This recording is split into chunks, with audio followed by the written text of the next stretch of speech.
अस्सलामुअलैकुम 26 न्यूज के साथ मैं हूं नाइला मीर। नजर डालते हैं नेशनल बुलेटिन पर। स्पीकर कौमी असम्बली सरदार अयाज सादिक ने उमर अयूब को अपोजिशन लीडर डिक्लेयर कर दिया। अपोजिशन लीडर के लिए नामजद उम्मीदवार उमर अयूब की स्पीकर अयाज सादिक से मुलाकात हुई, जिसमें स्पीकर अयाज सादिक ने उमर अयूब की दरखास्त की तस्दीक कर दी। स्पीकर की जानिब से उमर अयूब खान को अपोजिशन लीडर डिक्लेयर करने के बाद कौमी असम्बली में कायदे हिज़्ब इख्तिलाफ की तकर्री का मरहला मुकम्मल हो गया। ख्याल रहे कि 8 फरवरी के इंतखाबात के बाद 86 आजाद अरकान सुन्नी इत्तेहाद काउंसिल में शमूलियत अख्तियार की थी। उनमें बैरिस्टर गौहर और उमर अयूब शामिल नहीं थे।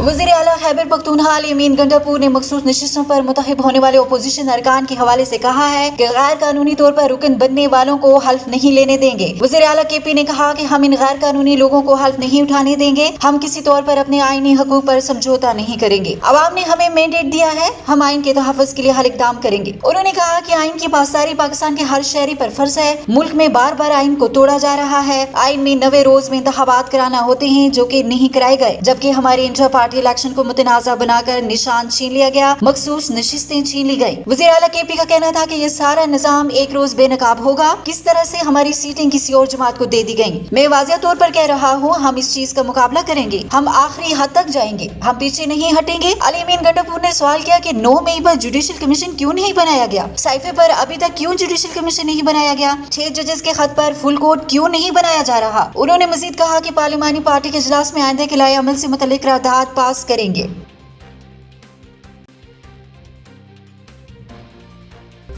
वफाकी वजीर मुसद्दिक मलिक का कहना है कि पीपल्स पार्टी ने हमसे पहले PTI को मिलकर हुकूमत बनाने के लिए कहा था। इस्लामाबाद में मीडिया से गुफ्तगू करते हुए मुसद्दिक मलिक ने कहा कि पीपल्स पार्टी ने हमसे पहले PTI को मिलकर हुकूमत बनाने के लिए कहा था। अगर PTI अक्सरियत में थी तो हुकूमत बना लेती। उन्होंने कहा कि पीपल्स पार्टी के साथ इत्तेहाद अच्छे अंदाज में आगे बढ़ रहा है। सियासी इस्तेकाम आएगा तो मुआशी इस्तेकाम आएगा। शहबाज शरीफ पहले भी चार्टर ऑफ इकनॉमिक की पेशकश कर चुके हैं। मुसद्दिक मलिक का कहना था कि आपस की नोक झोंक चलती रहती है, हमें मुल्की मफाद में एक होना चाहिए। वफाकी वजीर ने मजीद कहा कि आलमी मंडी में जब तेल की कीमत बढ़ती है तो सब मुतासर होते हैं। रुपए और डॉलर की कीमत में तनासुब भी असरअंदाज होता है। डॉलर की कीमत बढ़ने से भी पेट्रोलियम मसनूआत की कीमतों में इजाफा हो जाता है।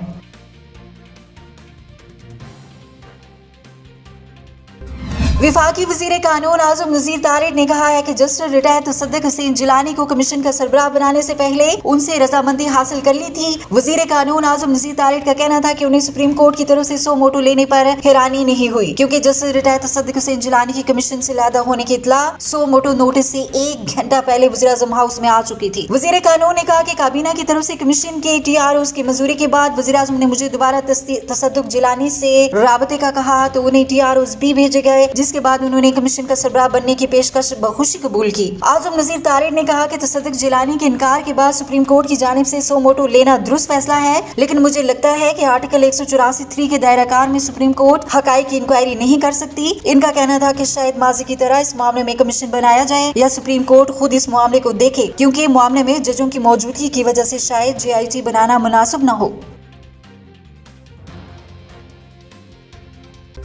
अब तक के लिए इतना ही। मजीद खबरों और अपडेट्स के लिए देखते रहें 26 न्यूज।